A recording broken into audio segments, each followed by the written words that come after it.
इस कार्यक्रम के पुण्यार्जक हैं वंडर सीमेंट, फर्क नजर आएगा। श्री अशोक श्रीमती ममता जैन सेठी जी, कोलकाता। श्री दिगंबर जैन दिव्योदय अतिशय तीर्थ क्षेत्र सम्मेदगिरी, जिला जबलपुर, मध्य प्रदेश। दिव्योदय अतिशय तीर्थ की 1008 तीर्थ संरक्षक श्रृंखला में संरक्षक बनकर पुण्यार्जन करें। संपर्क सूत्र 8348049763 9085221008 9085331008 9085441008। दिव्योदय तीर्थ क्षेत्र से जुड़ने के लिए QR कोड स्कैन करें। 12वीं शताब्दी के अतिशयकारी श्री आदिनाथ भगवान श्री दिगंबर जैन दर्शनोदय अतिशय तीर्थ क्षेत्र समिति थुबोंजी, जिला अशोकनगर, मध्य प्रदेश। अध्यक्ष अशोक जैन, टिंग मेल, मोबाइल नंबर 9425132065। महामंत्री मनोज जैन, भैंसरवास, मोबाइल नंबर 9425407971। कोषाध्यक्ष प्रमोद जैन, मंगलदीप, मोबाइल नंबर 9893004467। उपाध्यक्ष संजीव जैन, श्रृंगार। उपाध्यक्ष धर्मेंद्र रोकड़िया। उपाध्यक्ष संजीव जैन, महावीर स्वीट्स। मंत्री राजेंद्र हलवाई। मंत्री शैलेंद्र सिंघई। मंत्री अनिल बंसल। मंत्री प्रदीप जैन रानी, पिपरई। मंत्री जितेंद्र सिंघई, मुंगावली। Auditor Akshay Jain, CA। प्रचार मंत्री विनय जैन, धुरै। मीडिया प्रभारी अरविंद जैन, पत्रकार। क्षेत्र पर शांति धारा प्रातः 8 बजे होती है। शांति धारा हेतु निम्न नंबरों पर संपर्क करें। Shri Digambar Jain Darshanoday Atishay Kshetra Thubonji. Manager, mobile number 9343930456। Indu Jain, Shikha Jain, Vedant Jain, Manu Jain, Vijay Jain, Modi Nagar निवासी, अमेरिका प्रवासी।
नमोस्तु गुरुदेव, नमोस्तु गुरुदेव, नमोस्तु गुरुदेव, नमोस्तु। इच्छामि महाराज जी, इच्छामि महाराज, इच्छामि। जय बोलो संत शिरोमणि आचार्य श्री गुरुवर विद्यासागर महामुनिराज की, निर्यापक महाश्रमण गुरुदेव सुधा सागर महामुनिराज की, गुरुदेव के विशाल संघ की, परम पूज्य वर्णी जी महाराज से ऑनलाइन जिज्ञासा समाधान कार्यक्रम हेतु अनुरोध। इच्छामि महाराज।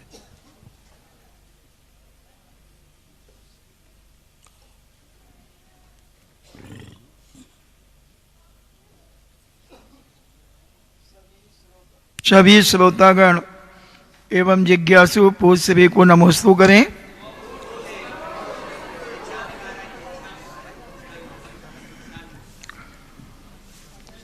संजीव जैन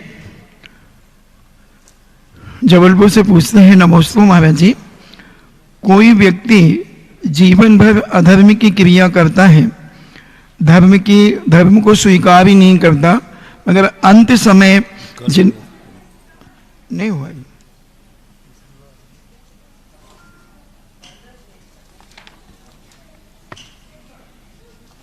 रोहन जैन केकड़ी से पूछते हैं, नमोस्तु महाराज जी, आजकल कुछ लोग संस्थाओं के नाम लेकर के रसीद कट्टे लेकर के आते हैं और क्षेत्रों के नाम से पैसे मांगते हैं, और जब पता करते हैं तो वो पता चलता है कि कमेटी का उनसे कोई संबंध नहीं है।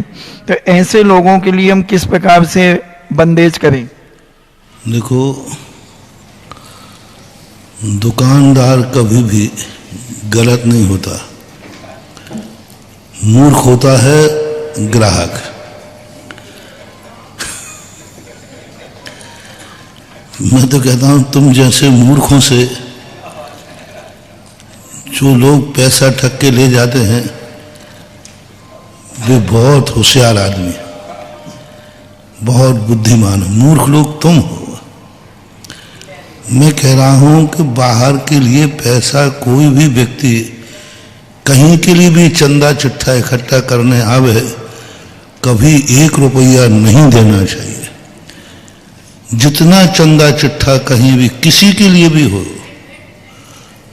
यदि मैं भी कहीं के लिए चंदा चिट्ठा की कहूं तो भी कभी हाँ मत भरना। चंदा चिट्ठा कोई भी हो, चाहे वो ग्रस्त हो, चाहे साधु हो, चाहे साध्वी हो, महाराज हो, ब्रह्मचारी हो, कोई भी हो, कहीं के लिए भी चंदा मांगे कभी भी 1 रुपया देना नहीं चाहिए।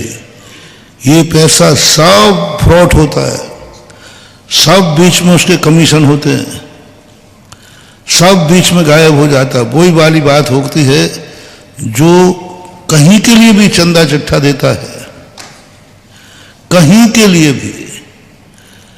तो वही राजीव गांधी का उदाहरण याद है, दिल्ली से 1 रुपया चलता है उपभोक्ता के पास, तो ऐसे ही तुम्हारा है।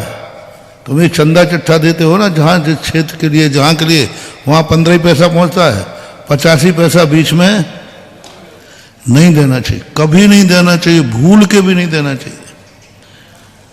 कहीं के लिए भी हाँ, बस आपको यदि कहीं के लिए आपके लिए मांग की है जाना, आप खुद समाज वाले जाइए। आजकल जाने आने में कोई दिक्कत नहीं है, खूब आराम से तीर्थ की वंदना कीजिए और जाकर के जो भी दान लिखाना है वहां करोड़ों दे के आ जाओ ना। दान की मना नहीं है, लेकिन ये बीच में जो दलाल है, कोई भी व्यक्ति, कोई महाराज भी कहें कि हम वहां के लिए पैसा भेज रहे हैं, वहां के लिए पैसा भेजना है, वहां के लिए भेजना है, ये सब बातें ठीक नहीं है।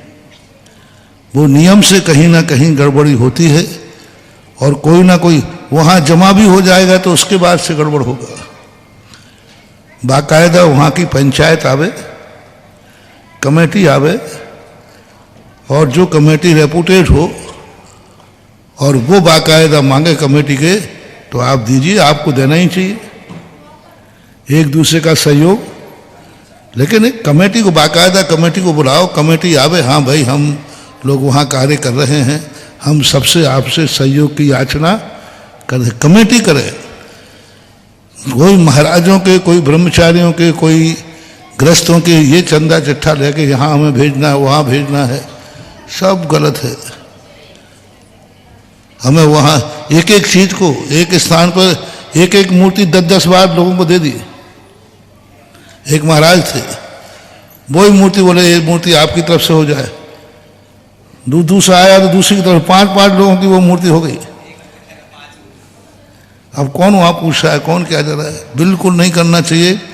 समाज मूर्ख है जो आप लोग इस प्रकार कहते हैं, स्पष्ट मना कहिए। मैं साधु कहीं भी आपको आता है तो वहां से भी आप यही कह दीजिए, साहब हमारे यहाँ भी बहुत सारे काम हैं, हमारे यहाँ भी बहुत सारे काम हम यहाँ करेंगे, और कहीं देना है तो ठीक है महाराज, हम लोग जाकर के वहाँ खुद दे करके आएंगे। 2 व्यक्ति आप चुनो और पैसा ले जाओ और सारा वहाँ के दे के आओ। और या फिर ऐसी रेपुटेड संस्था हो, ऐसे लोग हों जिसमें तुम भी सदस्य हो, तुम्हें भी ट्रस्टी बनने का मौका मिले, और तुम्हारे गांव में कोई लेने आया और तुम खुद उसके ट्रस्टी हो, तो वो तो संस्था तुम्हारी खुद की हो गई। जब तुम्हारे गांव के लोग उसके ट्रस्टी हैं, मान लो दिल्ली है, मान लो कलकत्ता है, वहाँ कोई क्षेत्र बन रहा है और तुम्हारे गांव के 2 व्यक्ति ट्रस्टी हैं उसमें, तो अब वो मंदिर तो तुम्हारा खुद का ही हो गया, और तुम लोगों को मालूम तुम्हारा ना तुम्हें आता है ना पता है ना कुछ है, बस करते हैं। ऐसी स्थिति एक बार ऐसा हुआ,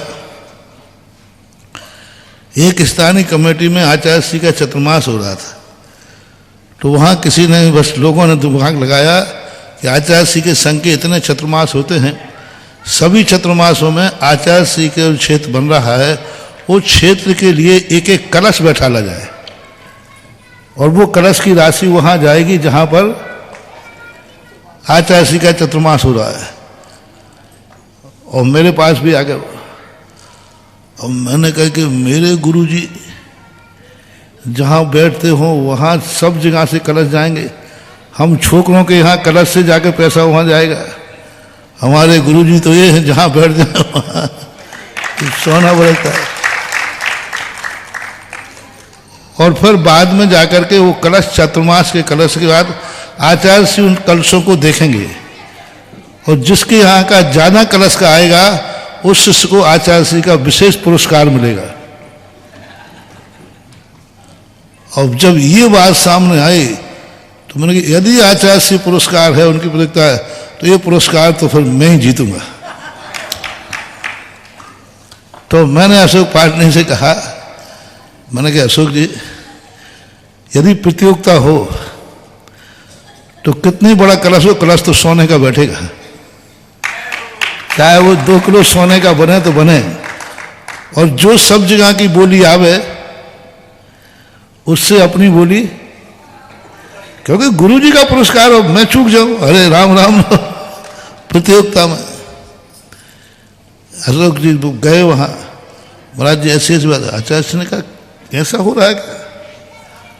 फिर कमेटी को बुला करके जो फटकार लगाई,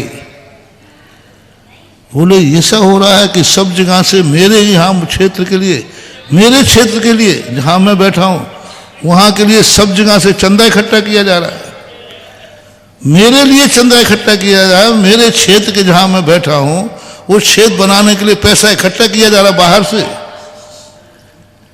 आचार्य श्री इतने शक्ति में आ गए, आचार्य श्री ने फिर पीछे कमंडल उठाया तो नहीं पाए, पर उनका मन बन गया कि चलो यहाँ से। फिर कमेटी ने अपनी जो भी तो ऐसी गलती कर देते। और फिर बड़े तो बड़े साधुओं के लिए, आचार्य श्री के क्षेत्र के लिए पैसा बताओ भाई। अपन सबको मालूम है अपने पूज्य गुरुदेव जंगल में बैठ जाए तो वहीं मंगल हो जाता है। उनके पैसों की वो तो एक तरफ हमारे गुरु जी तो वो थे कि उनको तो बोलने की जरूरत नहीं थी, पर वो बैठ जाए और उन्हीं के सामने कमेटी श्रीफल चढ़ा दे, इतने में से पंडाल में बरस जाते थे। उनको तो बोलने की कभी जरूरत ही नहीं पड़ी। तो लोग आचार्य श्री के नाम से, आचार्य श्री के क्षेत्र के लिए ऐसा कर लेते। जब आचार्य श्री को पता चला तो उनको बड़ा विकल्प आया और उन्होंने कहा कि नहीं, यहाँ कोई कंपटीशन नहीं है, कुछ नहीं है। तो ये स्थिति बनती है। तो मेरा तो कहना एक ही है कि साधु जहाँ के लिए आया है वहीं के पुण्य से बरसाओ, और जिन क्षेत्रों पर आपको देना है वे क्षेत्रों में आप खुद ट्रस्टी बनो। पहले उनसे पूछो क्या उस क्षेत्र का मैं खुद ट्रस्टी बन सकता हूँ? बन सकते हो तो फिर वो क्षेत्र तुम्हारा हो गया। इसलिए तो हम ये सारे क्षेत्र भारतवर्ष को खोल रहे हैं कि हर भारत का व्यक्ति ये कहे कि थूबन जी किसका है? अशोकनगर वालों का? अरे इनके बाप का नहीं है। आज दर्शनोदय तीर्थ क्षेत्र भारत के किसी भी कोने का कोई भी व्यक्ति ट्रस्टी बन सकता है, अध्यक्ष बन सकता है, मंत्री बन सकता है, सबके लिए खोल दिया गया। अब बने और नहीं बने वो बात अलग, पाबंदी तो नहीं है। इसलिए प्रश्न आया तो मैंने कहना है कि आप लोग खुद मूर्ख हैं जो इस प्रकार के पैसे की बात करते हैं। आप खुद पैसा जाके दीजिए, या वहाँ पर कोई अच्छा रेपुटेड व्यक्ति हो तो उनसे कीजिए कि साहब बीच में मत दो। तो इससे करके अच्छा नहीं है। इससे अपना क्षेत्र बदनाम होता है, समाज बदनाम होता है। और कोई भी पैसा छोटे व्यक्ति के नाम से तो पैसा मिलने वाला वो किसी ना किसी बड़े व्यक्ति को सामने किसी बड़े व्यक्ति की आड़ में लेगा, क्योंकि उसका नाम लेते ही आपको उसको पैसा मिल जाता है। आपको सावधान रहना चाहिए। नलिन जैन दमोह से पूछते हैं, नमोस्तु महाराज जी, जैन सिद्धांत प्रवेशिका में अनुजीवी गुण की बात आती है, तो ये अनुजीवी गुण क्या कहलाते हैं? अनुजीवी गुण का शब्द ही है जीव के साथ जिनका अनुबंध है। जहां जहां जीव है वहां वहां वह गुण है, जहां जहां वह गुण है वहीं वहां वो जीव है। सामने नहीं बैठे थे। जहां जहां पर वह है वहां पर, जहां जहां जीव नहीं, जहां जहां वह गुण है वहीं वहां वो जीव है। सामने नहीं बैठे थे। जहां जहां पर वह है वहां पर, जहां जहां जीव नहीं है वहां वहां गुण भी नहीं है। जैसे जीव ज्ञान दर्शन, ज्ञान दर्शन जो है जीव के साथ पूर्णतः अविनाभावी है, इसलिए अनुजीवी गुण को कहते हैं। ज्ञान दर्शन को अनुजीवी गुण कहते हैं। ललित जैन सागर से पूछते हैं, पूज्य गुरुदेव, गुप्तियां 3 होती हैं, मन गुप्ती, वचन गुप्ती, काय गुप्ती, और योग भी 3 होती हैं, इन दोनों में अंतर क्या है? उन्हीं योगों को रोकने का नाम गुप्ती है, और जब योगों का व्यापार चलता है तो उस योग है। जब मन वचन काय व्यापार करते हैं तो योग हो जाता है, जब उनका व्यापार रुक जाता है तो उसको गुप्ती कहते हैं।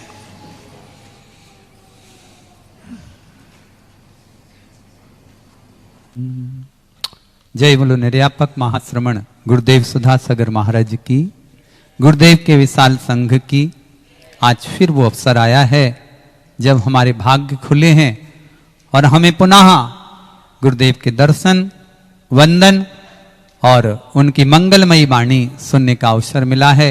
बड़े आनंद भाव से मुस्कुराते हुए गुरुदेव के चरणों में नमोस्तु निवेदन करें। नमोस्तु विशाल संघ के चरणों में इच्छामी निवेदन करें। ऑनलाइन जहां जहां लोग इस कार्यक्रम को देख रहे हैं, अभिभूत हो रहे हैं, वो भी आनंद से भरते हुए गुरुदेव के चरणों में नमोस्तु निवेदन करें, इच्छामी निवेदन करें। और ऐसा समय जब पूरा देश गुरुदेव की वाणी को सुनने के लिए आतुर रहता है, ऐसे में भोपाल से आए हैं धनेन्द्र कुमार जी जैन पहली जिज्ञासा रखेंगे, श्रीमान धनेन्द्र कुमार जी जैन, और अगली जिज्ञासा लेकर आएंगे श्रीमान अखिलेश जी गदयाना। जिज्ञासा आपकी छोटी होना चाहिए क्योंकि नाम अधिक हैं, कृपा करके ध्यान रखेंगे। हेलो, नमोस्तु महाराज जी, नमोस्तु महाराज जी, नमोस्तु। सभी छुल्लक महाराज को नमोस्तु। उपस्थित जन समुदाय को सादर जय जिनेन्द्र। मैं भोपाल में से संस्कृति गार्डन, जहाँ पे आदिश्वर महावीर जिनालय बन रहा है, उसके पास मेरा निवास स्थान है। तो इस कारण से प्रतिमाएं जब पाषाण जब प्रतिमाओं में गढ़ा जा रहा था तो मैं आता जाता बना रहता था। करीब 90% कार्य पूर्ण हो गया। तब मेरे मन में विचार आया महाराज जी कि इन्हें इतनी सुंदर प्रतिमा होते हुए क्यों लंदन के संग्रहालय में रखी हुई है। तो मैंने उसको ध्यान से देखा तो उसमें श्रीवत्स का निशान नहीं मिला। मैंने गोयल साहब को बताया जो ये कार्य बनवा रहे हैं मंदिर, तो उनने बहुत विचार विमर्श किया और कई लोगों से सलाह मशवरा किया। बोले नहीं, ऐसा नहीं है, ये मैं उसकी कला का जो बनाने वाला कारीगर है उसकी गलती है। तो ये भाव मेरे मन में महाराज जी क्यों आए और ऐसा मेरा क्या संयोग है, क्या पुण्य है कि मैंने ये इतनी होने वाली बड़ी गलती को ध्यान में लाया। नमोस्तु महाराज जी। अब देख है, कोई भी चीज है प्रतिष्ठा के पहले अच्छी तरह निरीक्षण करना ही चाहिए, क्योंकि हमें उन प्रतिमाओं से बहुत लाभ लेना है। वे प्रतिमाएं आस्था के केंद्र बनेगी। यही तो भूल सब करते हैं। प्रतिमा बनाने के पहले, प्रतिमा बैठाने के पहले थोड़ी थोड़ी भूलें हो जाती हैं तो वो भूलें बाद में बहुत ज़्यादा नुकसान बनती है। शास्त्रों में लिखा है कि सदोष प्रतिमा हो, प्रतिमा पर धब्बे हों, काली पीली लाइनें हों, कोई स्पॉट बने हुए हों, ऐसी प्रतिमाएं बैठाने वाला, पूजने वाला, नियम से उसका विनाश निश्चित है। और अधिकतम ऐसी मूर्तियां सदोष तीसरी पीढ़ी के बाद उनके वंश में उनके नाम लेने वाला नहीं बचता। सदोष मूर्ति का पूर्वा जिनसेन स्वामी ने प्रतिष्ठा पाठ में 16 प्रकार के दोष दिए मूर्तियों में। ये मूर्तियों में दिया कहीं धब्बा आ गया, काला पीला नीला स्पॉट आ जाते ना कलर के, उसका गर्दन ऊंची उठी हुई हो, गर्दन झुकी हुई हो, कोई भी अंगोपांग ऊर्ध्वमुखी अधोमुखी वक्र हो, टेढ़ी हो, दृष्टि वक्र हो, इन सब के उन्होंने दोष लिखे हुए। इसलिए कभी भी हो ये मूर्तियों में कोई भी स्पॉट हो जाते हैं, उसके बड़े दुष्प्रभाव पड़ते हैं, बहुत दुष्प्रभाव पड़ते हैं। और आजकल शिल्पी क्या है, पेंट कर करके दे देते हैं। अब वो पेंट को उस समय सब कोई समझ नहीं पा रहे, इतनी कुशलता से करते हैं। बाद में कुछ वर्षों के बाद वो सारे स्थान निकल आते। ललितपुर के अंदर ऐसे हुआ, हम जानते नहीं थे उस समय, पंडित लोगों ने जैसा किया वैसा कर दिया। और बाद में पेंट निकला, पूरे इतने धब्बे, तो जिसने बैठाला उनको नुकसान और जो वहाँ पूजा करे उनको नुकसान। फिर अभी चतुर्मास में उन मूर्तियों को बदल करके और नवीन मूर्ति आई। आज पूरा का पूरा क्षेत्र आकाश में पहुंच गया। बैठालने वालों की जो कर्जे में चले गए थे वो दान देने योग्य हो गए निर्दोष प्रतिमा बैठने से। आज वहाँ बिल्कुल निर्दोष प्रतिमा दी दे, उनका विसर्जन किया। विसर्जन यानी पानी में नहीं डाला, उनको उठाया वहाँ से और नवीन मूर्ति उठा ली। सदोष मूर्तियाँ कभी भी नहीं बैठना चाहिए। और सदोष मूर्ति धोखे से बैठ जाती है तो उस पर विचार करना चाहिए, क्योंकि छोटी सी गलती तुम्हारे वंश को नाश कर देगी। तुम्हारे जीवन में, तुम्हारे परिवार में तुम सोच नहीं पाओगे कि ये क्या हो गया। तो ये सब चीज़ें शास्त्रों में लिखी हुई हैं। सदोष प्रतिमा अंगोपांग, एक एक अंग का नाप है। एक उंगली बड़ी है, एक कान बड़ा है, उनके लिए बड़े बड़े उपसर्ग झेलना पड़ते हैं उन क्षेत्रों को। तो इस स्थिति पर विचार करना ही चाहिए। जहाँ इस प्रकार से धोखा हो जाए तो योग्य साधु, योग्य प्रतिष्ठाचार्य के निर्देशन पर उसका संशोधन कर लेना चाहिए। संशोधन का दोष कुछ भी नहीं है, लेकिन सुधर जाएगा तो तुम्हारी पीढ़ी दर पीढ़ी के लिए लाभ हो जाएगा।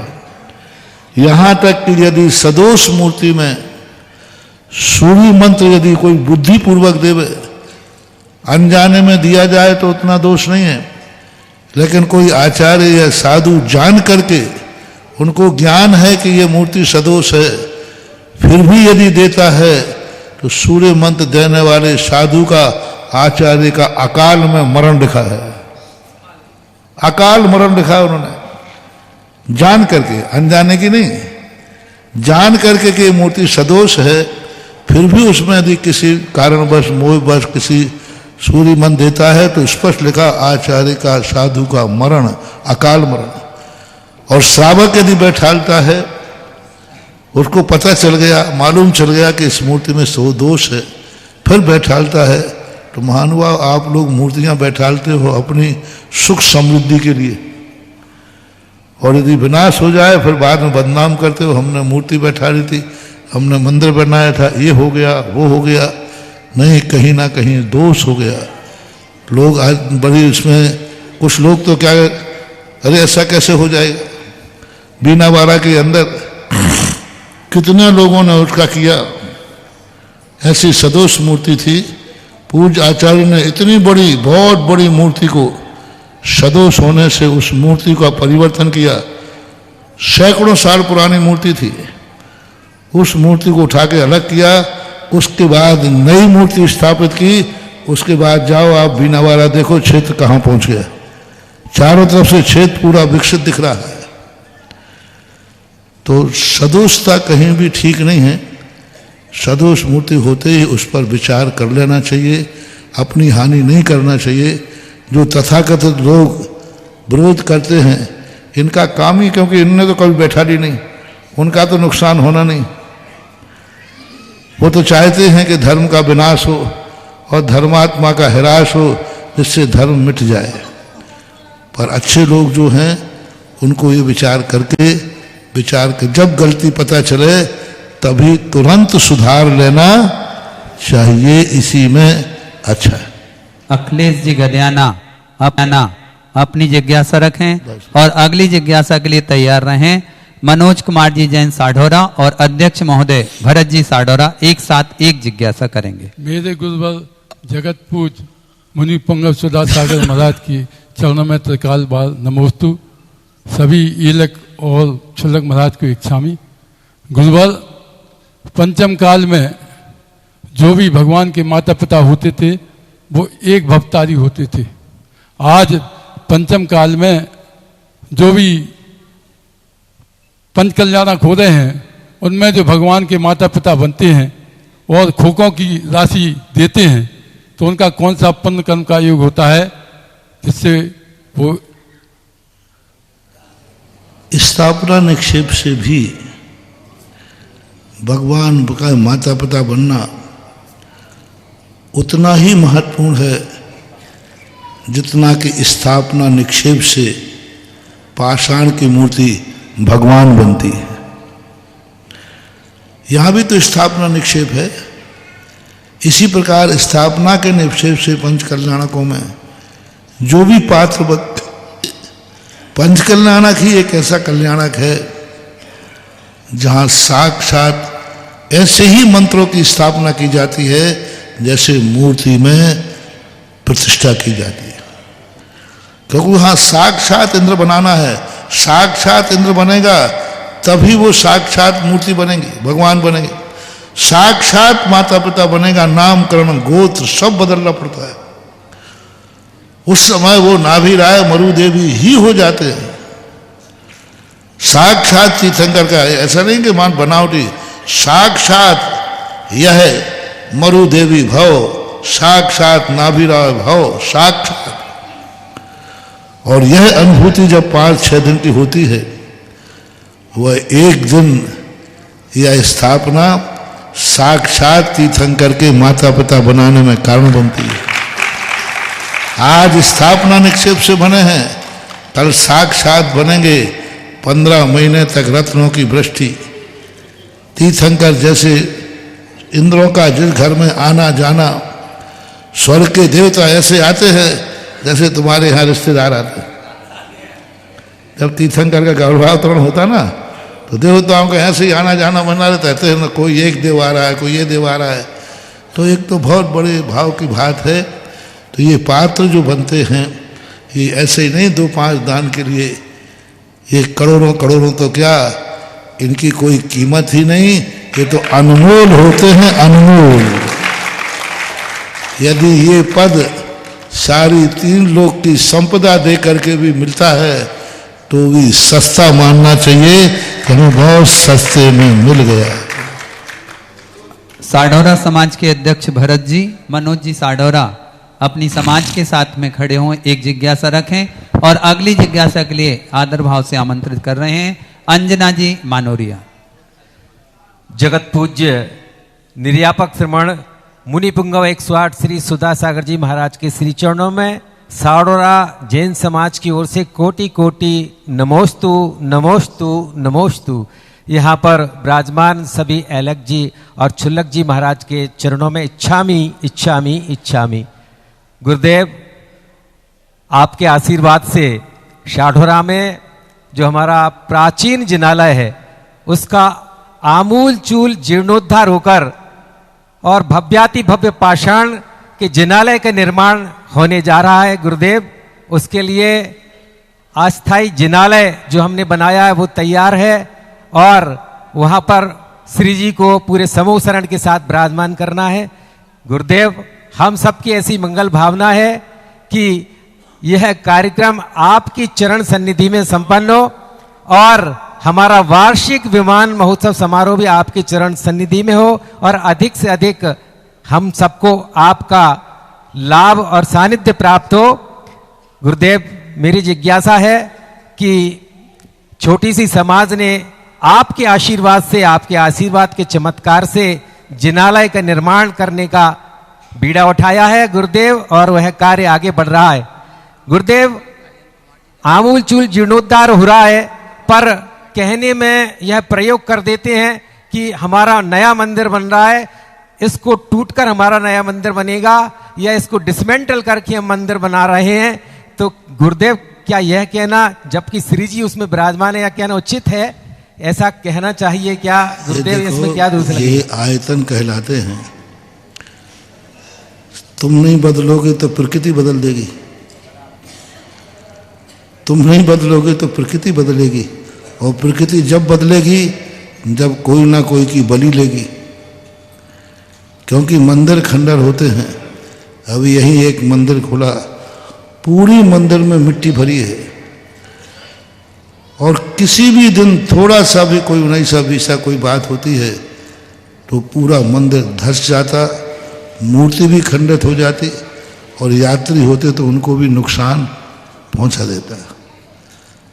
बहुत बड़ी विडंबना है अपने देश की। एक आतंकवादी छुपा था कहीं बाजू में, किसी ने शिकायत की कि भाई एक आतंकवादी छुपा है, तो पुलिस वाले ने कहा कि साहब मैं कुछ नहीं कर सकता, जब तक वो वारदात नहीं करेगा हम नहीं पकड़ सकते। अब बोलो, वारदात जब तक नहीं बढ़ेगा तब तक हम नहीं पकड़ सकते। कितना बड़ा अन्याय है। तो जब तक हम बाहर, कोई मंदिर गिरेगा नहीं, जब तक कुछ होगा नहीं, जब तक दुर्घटना, जब तक तुम लोग बिल्कुल पूर्णतः बर्बाद होकर धूल में नहीं मिल जाओगे, तब तक हम नहीं छेदेंगे। जब मरेंगे तब कुआं खोदेंगे तब होता है। ये समय समय पर अपने समय के पहले छेद करके अच्छा बना लो। लोगों का तो क्या है, उनका कुछ लोगों का काम ही होता है बुराई करना, उनको बाहर, उनका धंधा वो कमाई है। ये जितने बाहर सब डाल रहे हैं आजकल, इनका धंधा मच गया। इतनी नकली बना बना के डालते हैं कोई भी चीज़ की, उनको इससे मतलब नहीं असली और नकली। अब एक व्यक्ति ने कहा, बोले महाराज जी एक 24 फुट का सांप, तो मैंने कभी 24 फुट का सांप? हाँ महाराज, बाहर से पे आया, पता किया कि वो इसलिए बनाया था कि तुम उसको बार बार देखोगे, और जैसे ही बता दे TRP ज़्यादा हो जाए तो आजकल का सिस्टम ये हो गया यूट्यूब में या जो भी आपकी व्यवस्था रहती है, उसमें तुम कोई ऐसी चीज़ डालो जिससे ज़्यादा से ज़्यादा लोग देखें, उससे तुम्हें पैसा मिलेगा। तो जितने ये बाहर सब वगैरह डालते हैं ये सब कमा रहे हैं, और वो ऐसी चीज़ को डालते हैं जिसके नाम से लोग ज़्यादा देखें। तो ऐसी ये हेडिंग दे करके, आप हेडिंगों में देखना आजकल हेडिंग इतनी खतरनाक होती है, उस हेडिंग को देखकर तुम उसको चालू कर दो और उसमें अंदर कुछ नहीं निकलता। तो ये ठगिया हो गया, ठगने वाली चीज़ें हो गई। अपन को इन सब चीज़ों पर विश्वास नहीं करना, दुनिया को नहीं देखना। मैं तो कहता हूँ जो लोग कमेटियाँ हैं वे वहाँ के दर्द को जानती हैं, और उनको अपने दर्द के अनुसार इलाज कराना चाहिए, दुनिया के अनुसार नहीं। वो क्या जाने, जाके पैर फटे न बिमाई, वह क्या जाने पीर पर आई। जो वहाँ की कमेटियाँ हैं, समाज हैं, उनको वेदना कौन जानता है? बाहर बैठे वाले जानते हैं, ये चैनल वाले जानते हैं। चैनल वालों को तो क्या, सब आजकल कई चैनल, सभी तो नहीं कहूँगा, कुछ चैनल तो छोटे मोटे चैनल होते हैं, बिकाऊ होते हैं, कुछ भी निकलवा दो आप। तुम जाके 10,000 रुपया दिया तुम्हारे निकाल देंगे, कल दूसरा दिया है तो बस ये बिकाऊ हैं, सब बिके हुए हैं। इनको ना धर्म की चिंता है, ना कर्म की चिंता है, ना ये चिंता है कि समाज की बदनामी है, ना ये चिंता है कि धर्म, और ये भी पता नहीं करते कि पहले हम कमेटी से पूछ लें नहीं बाद में होली, पहले तो करके पता कर लेते हैं। ऐसी चीज़ों पर विश्वास मत करो, ये धंधा मत मचाओ। आप अपने अंदर से, आपकी समाज है, आपकी कमेटियां हैं, कमेटी बैठ करके जो निर्णय लेती हैं, हाँ यदि कमेटी और समाज पूरी बैठ जाए और बहुमत से भी प्रस्ताव पास होता है तो उस कार्य को कर लेना चाहिए, वही कार्य सच्चा है। एक व्यक्ति गलत हो सकता है, बहुमत गलत नहीं हो सकता। ये नहीं करेंगे तो हमारा हिरास होता जाएगा, हम धीरे धीरे खत्म होते जाएंगे। आज कुंडलपुर देख लीजिए, आचार्य से जब मंदिर तोड़ा, लोगों ने कहा विध्वंस, हाँ हाँ औरंगजेब, अरे और कोई टाल क्या है? हाँ क्या कह दिया? आज देख लो कुंडलपुर जाकर के जैन समाज का मस्तक ऊंचा उठ जाता है। आज बड़े बाबा का मंदिर देख के आज सारी दुनिया में जब बड़े बाबा के मंदिर का फोटो छपता है, लोग गर्व से कहते हैं ये दिगंबर जैनियों का जिनालय है। और वे लोग विरोध करते हैं जो मंदिर के दर्शन करने भी नहीं जाते, कुछ नहीं उनको मतलब ही नहीं, उनको वहां का दर्द ही नहीं मालूम। आज कुंडलपुर में उन लोगों ने बाधा पहुंचाई, क्या होगा? कुंडलपुर तो बन गया, लेकिन जिन्होंने विघ्न डाला है उनकी देखना, इनके 100 भाव बिगाड़ लिए। काम होने वाला तो होता है, लेकिन विरोध करने वाले ऐसे कर्म के बंद कर लेते हैं कि 100 भवन तक फुटपाथों पे जन्म लेते हैं। फुटपाथों पे जन्म लेते हैं, वहां भी उनको जगह नहीं मिलती, एक ठोला मारता है, भगाता फिरता है। और उनकी दशा ऐसी होती है, सोते फुटपाथों पे हैं और कोई गाड़ी आई और उस सलमान के संबंध में आता है ना, तो ये स्थितियां बनती हैं। नहीं, खैर दुनिया से वो जाने, उनका काम जाने। हम तो अपने भक्तों से कहते हैं, अपनी समाज का यदि बैठ के सबका निर्णय है तो अपन को दुनिया की परवाह नहीं करना। अपनी बीमारी है, अपनी बीमारी की दवाई करना चाहिए। और अपने और कौन व्यक्ति अपने मंदिर भगवान को नष्ट करेगा? हर व्यक्ति अपने मंदिर को कई 100 गुना ऊंचाइयां देने का प्रयास करता है। मंदिर तोड़ नहीं रहे हैं, मंदिर बना रहे हैं। एक बार ऐसा हुआ था एक स्थान पर, तो एक मंत्री जी आए, उनका हाथ टूटा था, वहीं हम मूर्ति का जीर्णोद्धार कर रहे थे। उन्होंने पुरातत्व तो नष्ट हो जाएगा, तो हमने कहा भैया अब इस हाथ का प्लास्टर नहीं बनवाइयो, नहीं तो पुरातत्व तो नष्ट हो जाएगा, फिर टूटा लटकने दो। अब बताओ, हाथ पैर टूट गए हैं, उनका जीर्णोद्धार करना कौन सा पुराना? कोई गलत मूर्ति बैठ गई है, उसको करना है कौन? लेकिन लोग क्या करें, नहीं है, दुनिया जैसी है। हम तो अपने भक्तों से कहते हैं, विरोधियों से तो हम कोई मतलब नहीं रखते। अपने भक्तों से कहते हैं, अपनी समाज से कहते हैं, तुम्हारे लिए मन में जो अच्छा लग रहा है और तुम्हारे लिए कोई अच्छा निर्देश मिल रहा है तो छूको मत। ये लोग तुम्हारे, जब तुम्हारे आंसू निकलेंगे, जब तुम्हारा पतन होगा, उस समय एक भी तुम्हारे पास आने वाला नहीं है। अभी विरोध करने वालों को लोग उस्काते हैं, बहुत अच्छा कर रहा है, बहुत अच्छा कर रहा है, बढ़िया और करो, हम तुम्हारे साथ हैं। और जब ठोकर लगेगी तो एक व्यक्ति पूछने वाला नहीं है। हमने यहाँ के लिए कहा था कि थोबंजी में जा रहा हूँ, जाने के पहले भारत का कोई भी व्यक्ति थोबंजी को गोद ले लो, फिर बाद में मत कहना कि सुधा सागर ने ये कर दिया, ये कर दिया, वो कर दिया। हम पहले से कह रहे हैं कि भाई मुझे टाइम नहीं है, मैं तो जितने कम क्षेत्र हो जाए उतना अच्छा है। लेकिन दूसरे लोग आ जाओ, कमेटियों से कहो कि भारत को ऐलान करो कि भाई थोबंदी क्षेत्र का विकास होना है, कोई ज़्यादा नहीं लगना, 100 करोड़ रुपया लगना है, ज़्यादा नहीं लगना। आ जाओ, कोई भारत का माई का लाल हो तो आकर के इसको गोद ले लो, फिर बाद में मत कहना। मैंने 8 दिन का समय दिया और कमेटी से पूछा भाई किसका फोन आया, ये तक नहीं आया, पूछने तक नहीं आया, भैया क्या कर रहे बताओ तो सही। और जब होने लग जाएगा तो विरोध करने के लिए तैयार हो जाएंगे। ऐसे लोगों को कर्म सजा देगा। तुम तो अपने धर्म पर डटे रहो और ऐसा मंदिर बनाओ साड़ोरा का कि थोबन जी आने वाला साड़ोरा के दर्शन करके आवे। साढ़ोरा वासियों, एक बात कहें आपसे, ललितपुर में जब अभियान शुरू हुआ था अभिनंदनोदय तीर्थ क्षेत्र बनने का, तो ऐसा ही हुआ था जैसे आप कह रहे हो। हाँ, ललितपुर की स्थिति देख लो आप। अरे उस समय भी खूब जम के लोग वहां पहुंच गए पुरातत्व में, और काम को रोकने के लिए 8 लाख की रिश्वत देने पहुंच गए। सुधा सागर को बंदेज लगाया जाए अरेस्ट कराने के लिए, और भक्तों के लिए किया 8 लाख की रिश्वत डिपार्टमेंट को दी। और वो ऑफिसर था तो उसने कहा भाई कहाँ पे? बोले ललितपुर में। कौन करा रहा है? जैसे उसने मेरा नाम लिया, उनके लिए, उनके काम के लिए वो ऑफिसर खुद उठ के हमारे पास आ गया।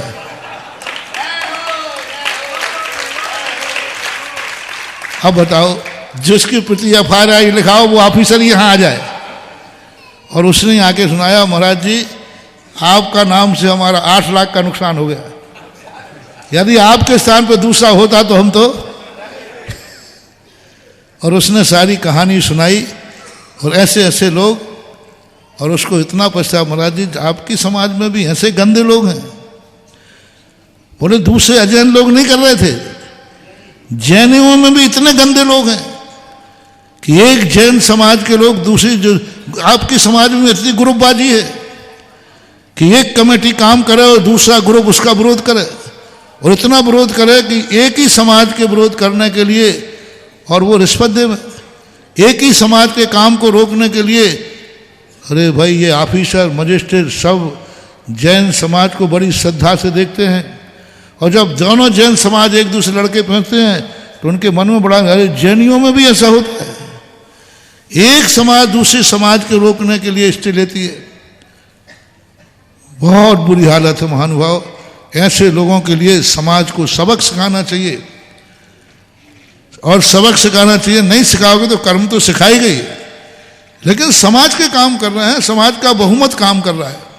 और एक आध व्यक्ति खुरापाती करता है, ज्यादा नहीं, समर्थन में ज्यादा होते के विरोध में?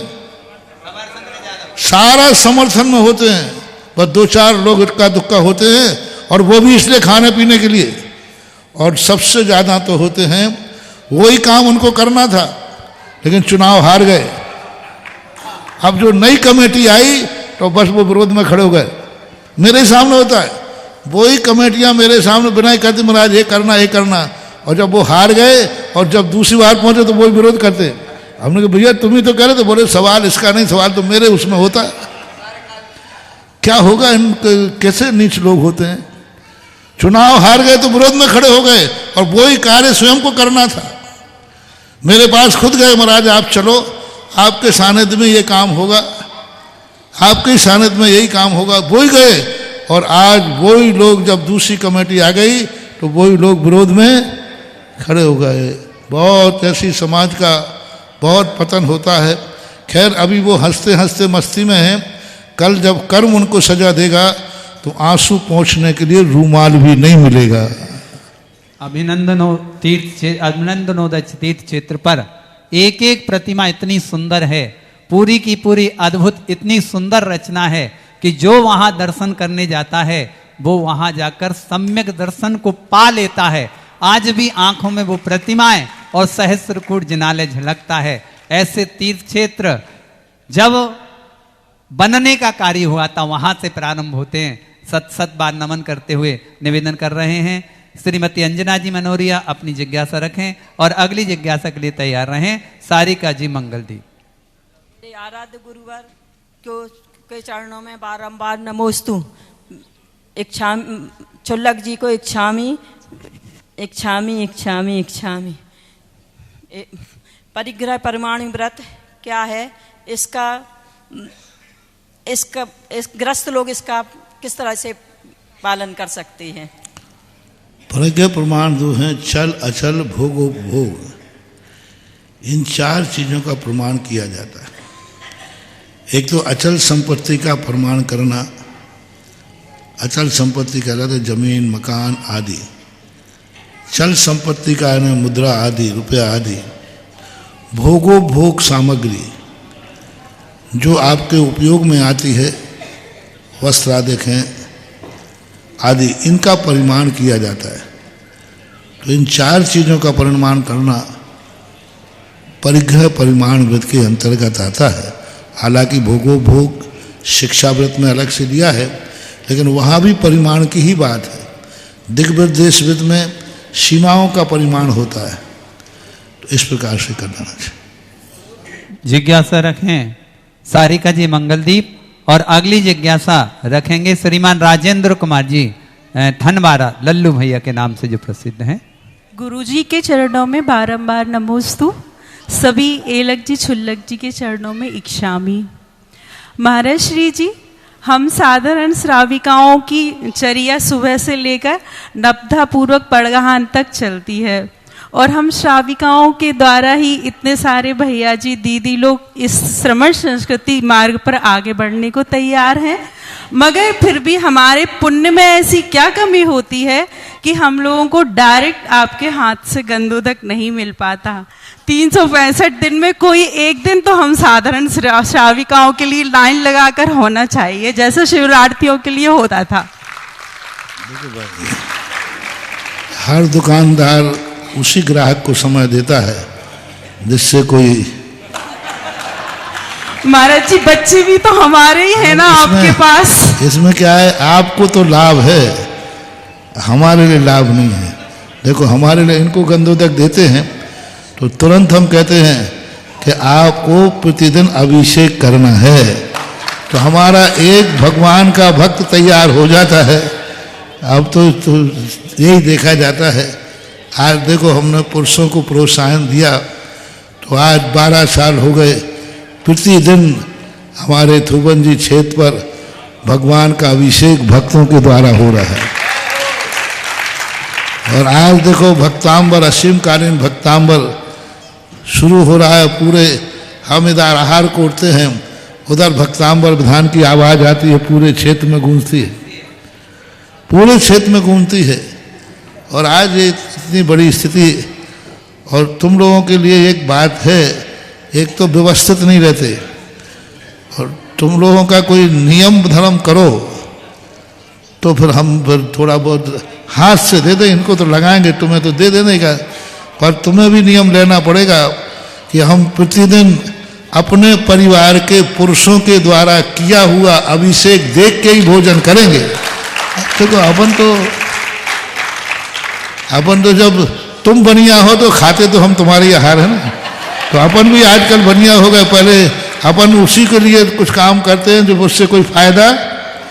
तो आप आ जाइए कोई मंडल 10-20 के, हम अपने नियम लेते हैं कि घर का कोई भी पुरुष वर्ग अभिषेक दिखाएगा और अभिषेक करके वो गंधोदक देगा तो ही हम भोजन करेंगे और कराएंगे।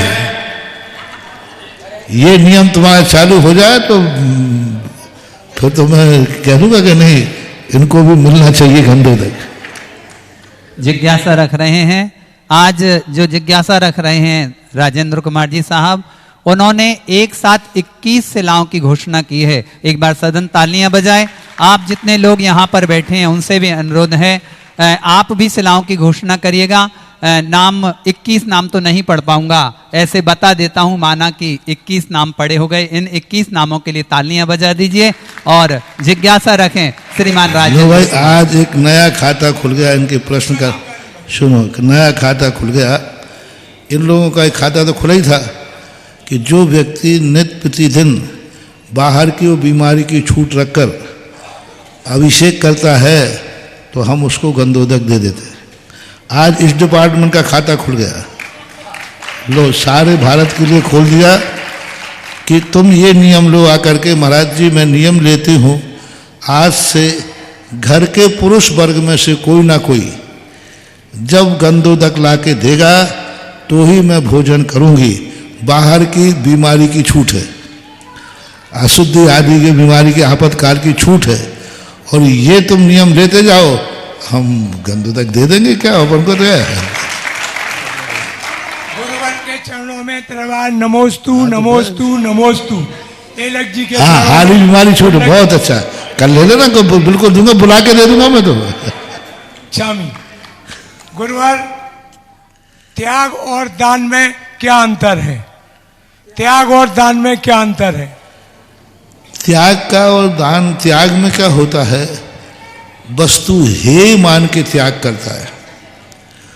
उस व्यक्ति के मन में ये भाव आता है कि ये वस्तु हमारे लिए हे है, ये वस्तु हमारे लिए हानिकारक है, यह वस्तु से हमारा कल्याण नहीं है।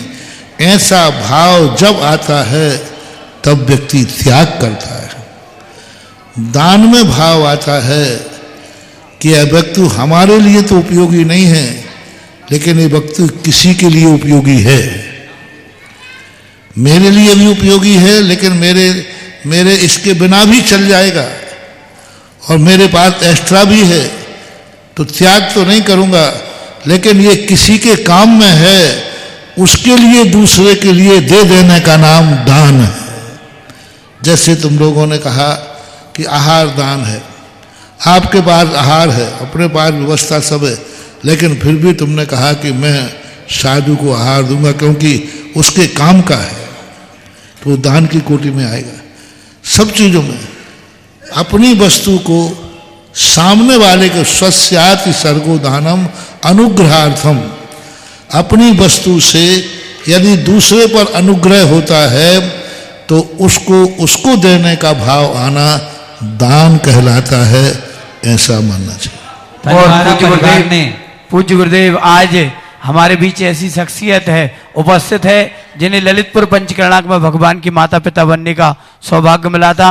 आदरणीय श्री राजेंद्र कुमार जी लल्लू भैया थनवारा, जो कि एक टिबाला बैठ की अध्यक्ष हुई है, हम उन्हें अपनी कमेटी का परम संरक्षक बना रहे हैं। हमारी कमेटी के अध्यक्ष श्री अशोक जी टिंगू मिल और महामंत्री मनोज जी, सब लोग उनको लेकर आए।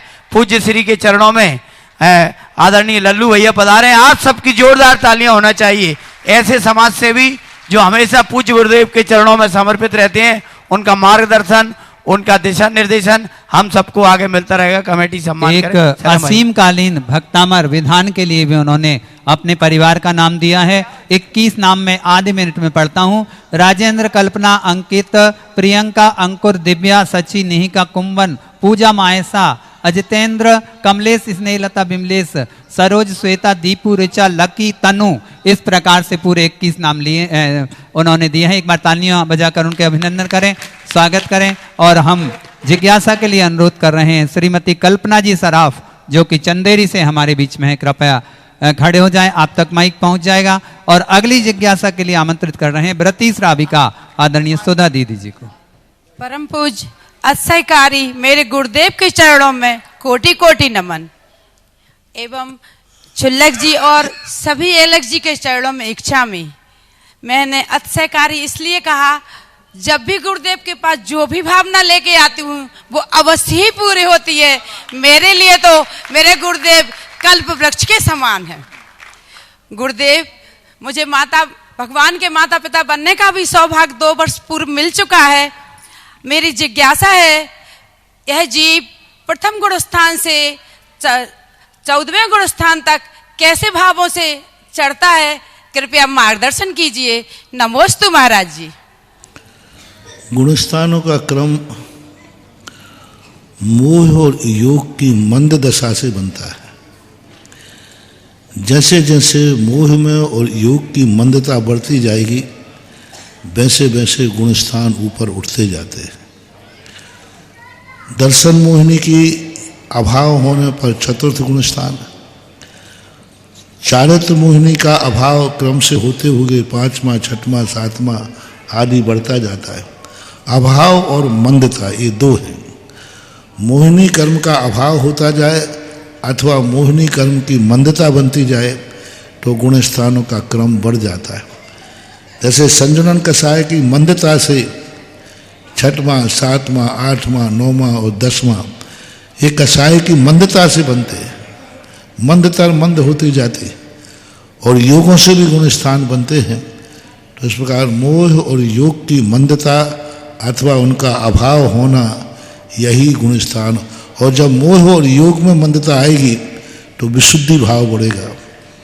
तो विशुद्धि भाव की बढ़ते हुए क्रम का नाम गुणस्थान है, ऐसा माना जाए। गुरुदेव दर्शनोदय की पावन धरा पर विराजे हैं और असीम कालीन भक्तामर जी के लिए निरंतर लोगों के नाम आ रहे हैं। डीमापुर से झांझरी परिवार श्रीमान निर्मल कुमार जी के जन्म दिवस के अवसर पर किरण देवी जी, जिनेन्द्र जी, प्रियांशी जी, अर्चना जी, अभिषेक जी, उपासना जी, युवराज जी, समस्त डीमापुर परिवार निवेदन कर रहे हैं। एक बार तालियां बजाइए। और भी जो लोग सुन रहे हैं। कितना बड़ा कार्य देखो, आज तुम असीम कालीन भक्तांबर की बात शुरू हो गई यहाँ।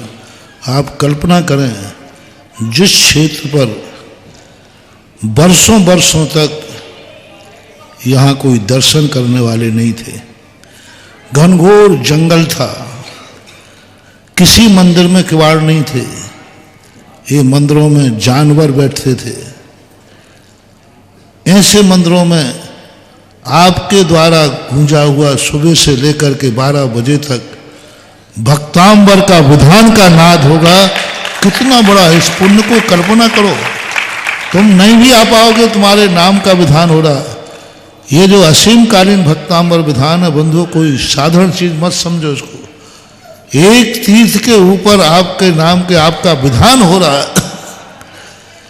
कितनी बड़ी वर्गणाएं इस क्षेत्र की महान ऊर्जा को संचालित करेंगे। वह ऊर्जा, जैसे जैसे क्षेत्र की ऊर्जा बढ़ेगी वैसे वैसे तुम्हारी भी सुख समृद्धि बढ़ेगी। जैसे जैसे यहाँ की एनर्जी बढ़ेगी वैसे ये भक्तांबर पाठ, भक्तांबर विधान क्षेत्रों पर जो शुरू किए हैं महानुभाव, इनके पुण्य की महिमा बहुत बड़ी। हजारों लाखों पूजाएं तुम अपने घर के मंदिर में करो और 30 क्षेत्रों के ऊपर ऐसे साल भर में एक बार भक्तांबर विधान करो। ये बहुत बड़ी चीज है। और दर्शनोदय तीर्थ क्षेत्र पर यह कार्य 2 दिन पहले शुरुआत हुआ। दर्शनोदय का 23 तारीख दर्शनोदय के लिए स्वर्णांकित तारीख थी। उसी दिन भक्तांबर शुरू हुआ, उसी दिन यहाँ पहली बार दीक्षाओं की शुरुआत हुई। तो एक 23 तारीख से एक ऐसा आगाज हुआ है, सारे भारत को सोचना चाहिए। साल भर में एक दिन भी यदि तीर्थ क्षेत्र पर आपके नाम का भक्तांबर होता है बहुत। और कब तक होना, एक ही साल नहीं होना, आपकी जिंदगी भर, आपके मरने के बाद भी आपका विधान चालू रहेगा। आप ऊपर चले जाएंगे लेकिन आपके नाम का विधान तीर्थ क्षेत्र पर होता रहेगा। जीवन के साथ, जीवन के बाद। ये बात है। नेमी चंद जी, रमेश कुमार जी, अमरेश, अमित, भव्यांश, दिव्यांश, आकेत परिवार पिपरई और ऋषभ जी, श्रीमती हृदयेश जी सदर बाजार दिल्ली से एक एक प्रतिमाओं को सहस्त्रकूट जनालय में विराजमान कर रहे हैं। बहुत बहुत धन्यवाद। जिज्ञासा रखें प्रति श्राविका आदरणीय सुधा दीदी जी पीछे बैठे हैं, उन तक माइक पहुंचा दें। और इसी बीच हम आमंत्रित कर रहे हैं, हमारे बीच में समन्वय ग्रुप के साथी बैठे हुए हैं जिन्होंने हमारा दर्शनोदय अतिशय चित्र कमेटी का बड़ा सहयोग किया। उन्होंने बहुत कार्य किया है। कृपया यहाँ आगे आकर विराजेंगे, कमेटी आपका सम्मान करेगी। तब तक जिज्ञासा रखें। सुधा जी, वेदी पर विराजमान मेरा और मेरे परिवार का नमन अनंतवार। वर्णी जी से सह सभी समस्त एलक जी महाराज जियों के चरणों में मेरी इच्छामी इच्छामी इच्छामी। समस्त दीदी भैया जियों को यथा योग वंदना। मेरे परम उपकारी गुरुवर, आपके प्रवचनों में और जिज्ञासा में मैंने यह सुना था कि संघर्षमयी जीवन का उपसंहार हर्षमय होता है। और दूसरा यही भी सुना था कि कोशिश करने वाले की हार नहीं होती। तो महाराज जी, आपके ये प्रवचनांश मेरे हृदय में छाप की तरह छोड़ चले और मेरे लिए परम परम हर्षमयी उपसंहार हुआ। और मैं कमेटी वालों का आभार व्यक्त करती हूँ, उन्होंने हमें समय देकर परम उपकार किया। महाराज जी, मेरी जिज्ञासा नहीं, यह मेरी पोती की जिज्ञासा है जो पाठशाला पढ़ती है। उसका कहना है कि महाराज जी, इस दुस्सम पंचम काल में हीन सैनन होते हैं। फिर इस हीन सैनन में हम लोग कपड़े पहनते हैं, चप्पल, धुली चप्पल कहकर हम चौके में भी पहनते हैं। और उसके बावजूद हमारे ये सब भैया जी लोग जो सब ऐलक जी बन गए हैं, और हमारे गुरु महाराज जी जो 6 बजे से ही इतनी ठंडी हवाओं में घूमते हैं, इतनी कठिन तपस्या हमारे जैसे ही हीन सहन होने के कारण भी बावजूद वह कैसे सहन कर रहे हैं। हे भगवान, इस जिज्ञासा का हमें समाधान करें। और अंतराय में भी मुझे बड़ा विकल्प होता है महाराज जी, कभी कभी सौंठ में, आंवले में और सेंगर में, सेम में कुछ हो जाता है, तो उसमें भी हमारे महाराज जी लोग बहुत विकल्प करते हैं महाराज जी। हम लोगों का तो फ्यूज ही उड़ जाता है, हम लोग बहुत विकल्प में आ जाते हैं महाराज जी। हम लोगों को भी ऐसी दिव्य दृष्टि दो। तुम लोगों को तो हर सामान में आंवला का छुन्ना दिखता है।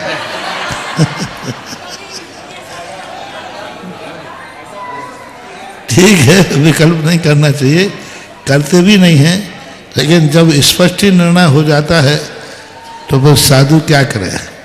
आप लोगों को बहुत, तो देखो बहुत कुछ, साधु का यदि तीव्र पुण्य कर्म का उदय होता है, बहुत तीव्र कर्म का उदय होता है, तो फिर तुम्हारे द्वारा किया हुआ जो पुण्य है वह पुण्य तुम्हारा भी बढ़ जाता है। एक का तीव्र पुण्य का उदय है तो अंतराय टल जाते हैं, 2 में से एक का भी है। यदि पात्र का निधत्त निकाचित पुण्य कर्म का उदय है तो कहीं ना किसी रूप में अंतराय टलेगा।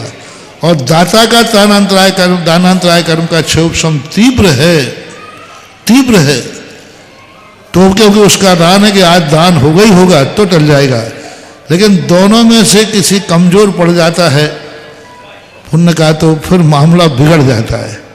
इसलिए पुण्य की कमी से होता है। तो जब पात्र का भी पुण्य कम पड़ जाता है तो दाता को दिखता नहीं है और पात्र को दिख जाता है, और दाता का पुण्य कम पड़ जाए तो पात्र को दिख जाता है, दाता को दिखता नहीं, दोनों में होता है। इसलिए इस पर थोड़ा सा सावधानी रखना बहुत जरूरी है। आप लोग देने की अपेक्षा शोधन में सावधानी रखें। सभी साधुओं के पास ऐसी भीड़ नहीं लगाएं, क्योंकि किसी साधु का पुण्य होता है कि तुम कितने भीड़ रखो तो टल जाता है, लेकिन कुछ सब साधु का नहीं होता है। वहाँ सबसे पहले आहार देने की अपेक्षा आहार शोधन पर ध्यान दिया जाए तो 50% अंतराय टाले जा, शोधन पर ध्यान दिया जाए। कई लोगों को तो नियम ही लेना चाहिए कि मुझे आहार देने चौका में नहीं जाएंगे, हम शोधन ही करेंगे, चाहे आहार देने मिले या न मिले, हम देंगे ही नहीं, यही नियम ले लो, हमें तो मांस शोधन करना है बस। तो ऐसी बात नहीं है कि बहुत कुछ हम टाल सकते हैं। बहुतायत अंतराय चूक से आते हैं, कहीं ना कहीं चूक हो जाती है तो हो जाते हैं। अब रही बात ठंड की, तो श्रावक और साधु का जो डिफरेंस है ये तो चौथे काल में भी यही था, चौथे काल में यही था। सैनिक पुराण के अंतर्गत आया है कि एक बार समूषण से लौट रहे थे, कहीं से लौट रहे थे राजा रानी चेलना और सैनिक। रास्ते में एक मुनिराज पेड़ के नीचे ठंडे में बैठे हुए थे। इधर चेलना दर्शन करके आई, रात में कमरे में है, एयर कंडीशन कमरा है, और उसका एक हाथ रजाई से बाहर निकल गया तो वो हाथ ठुठुर गया। तो उसके मन में आया, हे भगवान, यहाँ बंद कमरे में हाथ बाहर निकल गया, तब ये दशा है, उनका क्या हो रहा होगा। इसका अर्थ है चौथे काल में भी ये डिफरेंस था। इतना भी जितना हम सहन कर रहे हैं ये सहनन से बाहर नहीं है, संगनन के अंदर ही है। और तुम लोग जो कर रहे हो वो संगनन तो इससे ज्यादा है, लेकिन वो ठंडे। जिज्ञासा रखें। श्रीमती जामनगर से हमारे बीच में है रश्मि जी और निष्ठा जी, कृपया अपनी जिज्ञासा रखें और अगली जिज्ञासा के लिए तैयार रहें। दीक्षा जी जैन। मेरे इष्ट, मेरे आराध्य, मेरे गुरुदेव के चरणों में मेरा और मेरे परिवार और समस्त जामनेर जैन समाज की ओर से त्रिवार नमोस्तु नमोस्तु नमोस्तु। सभी एलक जी को इच्छामी इच्छामी, छुल्लक जी को इच्छामी इच्छामी। महाराज श्री जी, हम अभी सागर में चतुर्मास हुआ था तो हमारा महिला मंडल वहाँ आया था। हमारे पास में जो अतिशय शुभोदय तीर्थ क्षेत्र है, आपने उसकी महिमा बताई थी, तभी से हम लोगों का वहाँ हर महीने 2 महीने में आना जाना होने लगा। वैसे हम लोग बहुत कम जाते थे, 6-8 साल में एक आध बार ही जा पाते थे, लेकिन हम बार बार जा रहे हैं। महाराज जी, हमारी एक मामी है अशोकनगर में, उन्होंने जिज्ञासा भेजी है कि उनका जो बेटा हुआ था जब वह तो वो चल नहीं पाता था, वो पंजे के भल चलता था। तो उन्होंने हर जगह सारे डॉक्टरों को उसको दिखाया, सभी ने उसका ऑपरेशन बताया, लेकिन जब आबा में विराजमान थे तब वहाँ वो गए तो वहाँ पे उन्होंने शांति धारा कराई और आपका आशीर्वाद मिला। तब से वह बच्चा धीरे धीरे करके चलने लगा और उसके 2 साल में ही पैर बिल्कुल अच्छे हो गए। अब वह बच्चा 7-8 साल का हो गया, सब ठीक है उसके साथ। तो ये आपका चमत्कार है, आपके गंधोदक का चमत्कार है। महाराज श्री, उनकी जिज्ञासा है कि प्रेम और मोह में क्या अंतर है? प्रेम जो होता है वह गुणों से होता है और मोह जो होता है स्वार्थ से होता है। प्रेम में हमें सामने वाला व्यक्ति गुणों से प्रभावित करता है और मोह में हम अपना स्वार्थ देखते हैं कि इससे कितना लाभ है। आज वर्तमान में प्रेम को परिभाषा बदल दी। प्रेम एकमात्र सांसारिक संबंधों का नाम प्रेम हो गया। आज प्रेम मात्र लैला मजनू का प्रेम रह गया। प्रेम शब्द एक बहुत व्यापक शब्द था, जो भगवान से भी हो सकता है, माँ बाप से भी हो सकता है, गुरु से भी हो सकता है। प्रेम शब्द का मात्र एक ही अर्थ है गुणों से प्रभावित होना। इसलिए कबीर ने जो प्रेम लिखा था, आजकल लोग यही कहते हैं, जो आज छोरा छोरी है, भैया प्रेम नहीं है तो क्या मतलब है? तो लव का नाम प्रेम नहीं है। 2.5 अक्षर प्रेम का पढ़े सो पंडित होए। तो वो प्रेम क्या था? यानी पंडित वही है जो सामने वाले गुणों से प्रभावित होता है।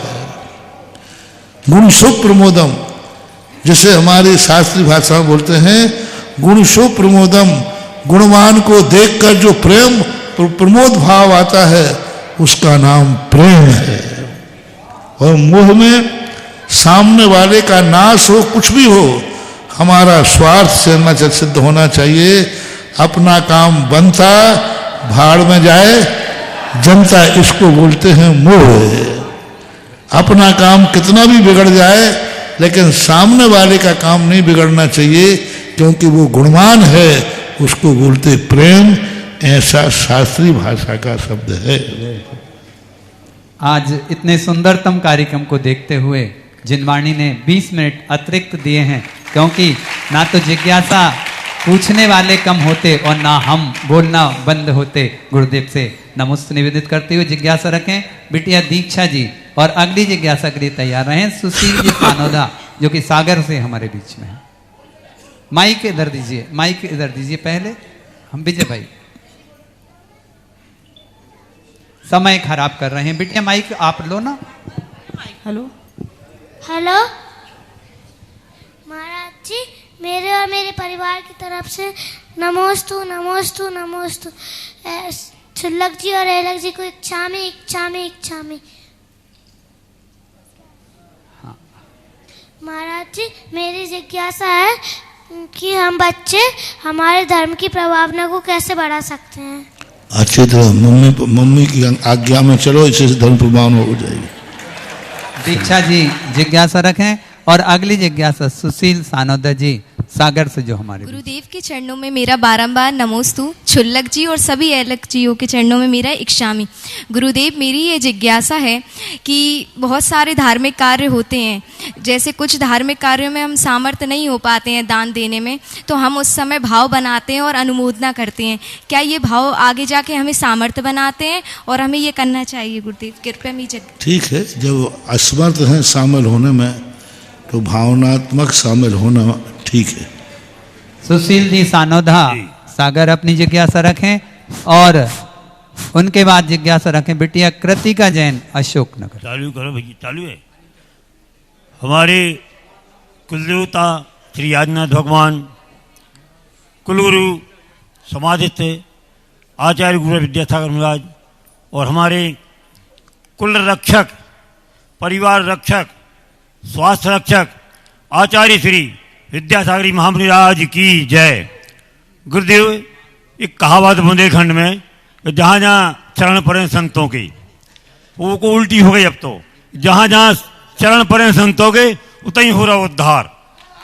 हे गुरुदेव, सन 65-66 में हम आए थे तिरुवंजी में, उसके बाद 58 साल 7 साल बाद दर्शन करे मिलो, तो ये हमारे शुभ कर्म का उदय और आपके आशीर्वाद का फल है। तो जहाँ जहाँ आप पहुँच रहे हो, लाखों आदमी दर्शन करे पहुँच रहे हैं। तो ये तो कब आया वो मौका, नारेली में लाखों लोग पहुँचे और वहाँ नारेली में जाकर के वहाँ का अच्छे बढ़े।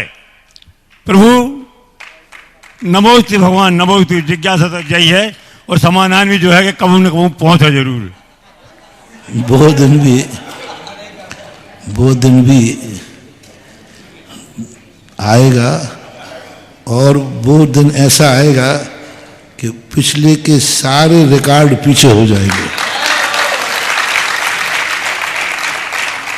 वो क्षेत्र ही ऐसा है, उस क्षेत्र की वर्णनाएं ऐसी हैं, उस क्षेत्र का जो रूप बनेगा, उस क्षेत्र से जो एक बार जिंदगी में जुड़ जाएगा, वो अपने जन्म जन्मांतरों तक भी गौरव को प्राप्त करेगा। क्योंकि उस क्षेत्र की कितनी बड़ी विशेषताएं हैं। मैंने भारत में बहुत तीर्थ क्षेत्र हैं, मेरे आशीर्वाद से हैं, लेकिन ज्ञानोदय तीर्थ क्षेत्र का जो रूप है वो अद्वितीय है। वो एक था, एक है और एक ही रहेगा। सारे तीर्थ एक तरफ और ज्ञानोदय तीर्थ क्षेत्र, उसकी विशेषताएं हैं, उसका जो इतिहास है वो एक जैन समाज की बहुत बड़ी गौरव गाथा है। वो एक पूरी कथा है, वो एक पूरे जैन समाज की गौरव कथा है। उसका जो रूप है, उसका जो वैभव है, वो तो दूसरे क्षेत्रों में वह रूप जो है उनकी अपेक्षा वो अद्वितीय ही रूप रहेगा। उसका तो जो कुछ भी होगा वो भी अद्वितीय ही होगा। जिज्ञासा रखें बिटिया कृतिका और अगली जिज्ञासा के लिए तैयार रहें अनीता जी मोदी मुंगावली। और इस बीच हाँ बिटिया रखें जिज्ञासा।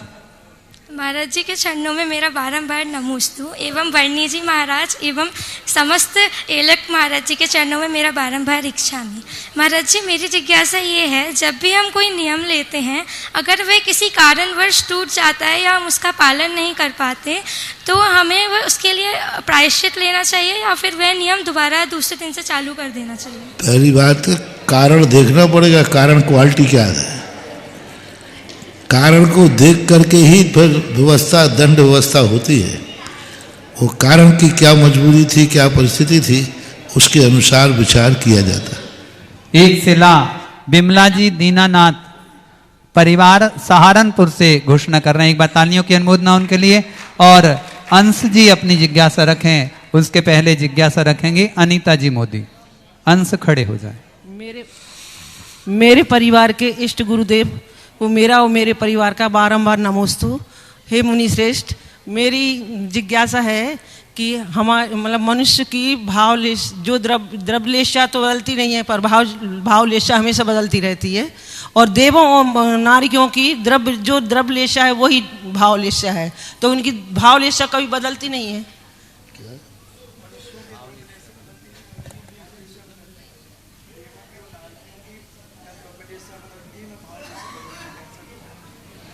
वहाँ का कल्चर ऐसा है, वहाँ का वातावरण भी ऐसा है कि उनका सब चीज़ बिल्कुल फिक्स है। उनके करे किसी भी परिणामों में उनका क्षेत्र सीमित क्षेत्र रहता है उनका, इसलिए उनके कोई विशेष ज़्यादा परिणाम नहीं बिगड़ते। उनकी लेशाएँ उसी रूप में रहती हैं और द्रव्य लेशा का भी परिणाम वहाँ सब समशीतोष्ण वातावरण, किसी प्रकार की दुर्घटना नहीं, कोई बीमारी नहीं, कोई ऐसा नहीं। तो वहाँ वातावरण ऐसा है कि बदलने का कोई निमित्त नहीं है जिस कारण से उनके परिणाम बदले। ऐसा अंश भाई जिज्ञासा रखें और उनके बाद जबलपुर से राजकुमार जी और प्रदीप जी इंदौर से अंतिम जिज्ञासा करेंगे। छोटी छोटी जिज्ञासा रखें जिससे समय के बीच में ही काम हो जाए। अंश महाराज गुरु के चरणों में त्रिवार नमोस्तु नमोस्तु नमोस्तु एवं चुल्लक जी के चरणों में इच्छामी। महाराज जी मेरी जिज्ञासा ये है कि 12 भावना में आता है कि 14 राजू तंग नव लोक पुरुष संगतान तामे जीव अनादिते भरमत है ज्ञान, इसका अर्थ क्या होता है? 14 राजू उतंग नव लोक पुरुष संतान तामे जीव अनादि थे भरमत है विन ज्ञान। 14 राजू उतंग नव यानी ऊपर की तरफ ऐसा 14 राजू है लोक पुरुष ठनठान। तुम पैर फैलाओ, विश्राम की दिशा में खड़े हो जाओ और कमर पे हाथ रख दो, कमर पे। हाँ बस ये है लोक पुरुष ठनठान। तुमने पैर फैला दिए ना, तो ये नीचे हो गया अधोलोक, कमर के मध्य लोक, और जो ऊपर है ये ऊर्ध्वलोक। तो इसे बस एक लोक पुरुष संठान यानी लोक व्यक्ति पैर फैलाकर खड़ा हो जाए, कमर पे हाथ रख के जो आकृति बनती है ऐसा ही 3 लोक का आकार है। और इसी 3 लोक में व्यक्ति 84 लाख योनियों में नाना प्रकार के जन्म लेकर के भ्रमण करता रहता है बिन ज्ञान, बिना ज्ञान के। ये अर्थ के लिए लोग इसीलिए दीवाने हैं। अंश को जीवन भर के लिए ऐसी शिक्षा दे दी कि इस प्रश्न का जवाब जब भी वह चाहेगा तब मिल जाएगा, है ना। राजकुमार जी जिज्ञासा रखें और बहुत शीघ्रता से प्रदीप जी अपनी जिज्ञासा रखने की तैयार हैं। चरणों में बारंबार नमोस्तु समस्त एलक और छुल्लक जी के चरणों में इच्छामी। पूज्य मुनि श्री, मैं एक तुच्छ प्राणी एक छोटी सी जिज्ञासा रख रहा हूँ।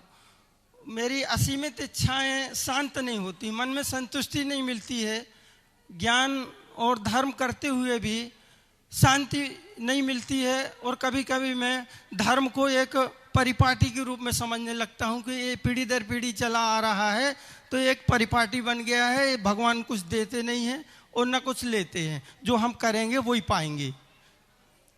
पहली बात तो शांति को तुमने बाजारू वस्तु समझ लिया है, और शांति कहीं दुनिया में मिलती नहीं है, शांति अपने अंदर ही है। एक बार हम जितने अपने आप को शांत रखेंगे उसमें से शांति प्रकट होती है। भगवान देते लेते नहीं, ये बात तो ठीक है, लेकिन भगवान के बिना कुछ मिलता नहीं है, ये भी बात पक्की है। वो कुछ नहीं देते हैं। सूर्य का प्रकाश निकलता है, वो हमें दिखाता नहीं है, देखना तो हमें ही है। सूर्य का प्रकाश देता है कि वो हमें देखता है। आँख तो हमारी होगी, देखना तो हमें ही है कि नीचे पत्थर पड़ा है कि नहीं। तो जैसे सूर्य का प्रकाश मात्र प्रकाश देता है, लेकिन देखकर तो हमें ही चलना पड़ेगा, उसी प्रकार भगवान गुरु धर्म सूर्य के समान प्रकाश देते हैं, लेकिन देख के तो हमें ही चलना पड़ेगा, तभी जैसा करोगे वैसा करोगे। लेकिन इसका फल ये है भगवान के दर्शन करने से हमारे लिए भाव हो जाते हैं। जैसे कहीं तुम छाता भूल जाओ, दूसरे के छाता देख करके अपने छाता की याद आ जाती है, इसलिए भगवान को देख करके अपने अंदर का भगवान याद आ जाता है। ये काम भगवान करते हैं, दर्पण का काम करते हैं। प्रदीप जी अंतिम जिज्ञासा रखें। गुरुदेव हेलो गुरुदेव, आपके चरणों में मेरा बार नमस्कार। गुरुदेव, इंदौर में आचार्य श्री का 2 बार चौमासा हो गया, अब हम आपका चौमासा कब होगा? हम इंदौर वालों का कब भाग्य खुलेगा? क्या समन्वय ग्रुप ने बहुत सारे कार्य किए हैं। यात्रा में कार्य किया, मौजी बंधन में कार्य किया, शिलान्यास कार्यक्रम में कार्यक्रम किया, जैनेश्वरी दीक्षा में आरती बजाइए और आरती का सौभाग्य धनवारा परिवार शुद्ध भोजन इत्यादि समस्त कार्यों में उन्होंने बहुत बहुत सहयोग किया है। बहुत धन्यवाद।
बोलो गुरुदेव नमोस्तु गुरुदेव, नमोस्तु गुरुदेव। इच्छामि महाराज जी, इच्छामि महाराज जी, इच्छामि महाराज। इस कार्यक्रम के पुण्यार्जक थे वंडर सीमेंट, फर्क नजर आएगा।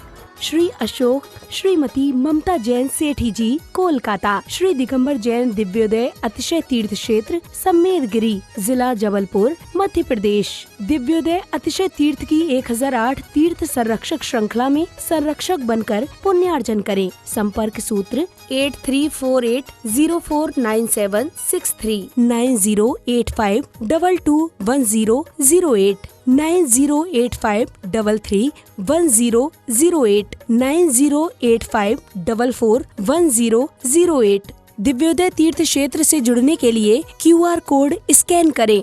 12वीं शताब्दी के अतिशयकारी श्री आदिनाथ भगवान श्री दिगंबर जैन दर्शनोदय अतिशय तीर्थ क्षेत्र समिति थुबोंजी, जिला अशोकनगर मध्य प्रदेश। अध्यक्ष अशोक जैन, टिंग मेल, मोबाइल नंबर 9425132065। महामंत्री मनोज जैन भैंसरवास, मोबाइल नंबर 9425407971। कोषाध्यक्ष प्रमोद जैन मंगलदीप, मोबाइल नंबर 9893004467। उपाध्यक्ष संजीव जैन श्रृंगार, उपाध्यक्ष धर्मेंद्र रोकड़िया, उपाध्यक्ष संजीव जैन महावीर स्वीट्स। मंत्री राजेंद्र हलवाई, मंत्री शैलेंद्र सिंघई, मंत्री अनिल बंसल, मंत्री प्रदीप जैन रानी पिपरई, मंत्री जितेंद्र सिंघई मुंगावली। ऑडिटर अक्षय जैन CA, प्रचार मंत्री विनय जैन धुरै, मीडिया प्रभारी अरविंद जैन पत्रकार। क्षेत्र पर शांति धारा प्रातः 8 बजे होती है। शांति धारा हेतु निम्न नंबरों पर संपर्क करें। Shri Digambar Jain Darshanoday Atishay Kshetra Thubonji, manager, mobile number 9343930456। Indu Jain, Shikha Jain, Vedant Jain, Manu Jain, Vijay Jain Modi Nagar निवासी,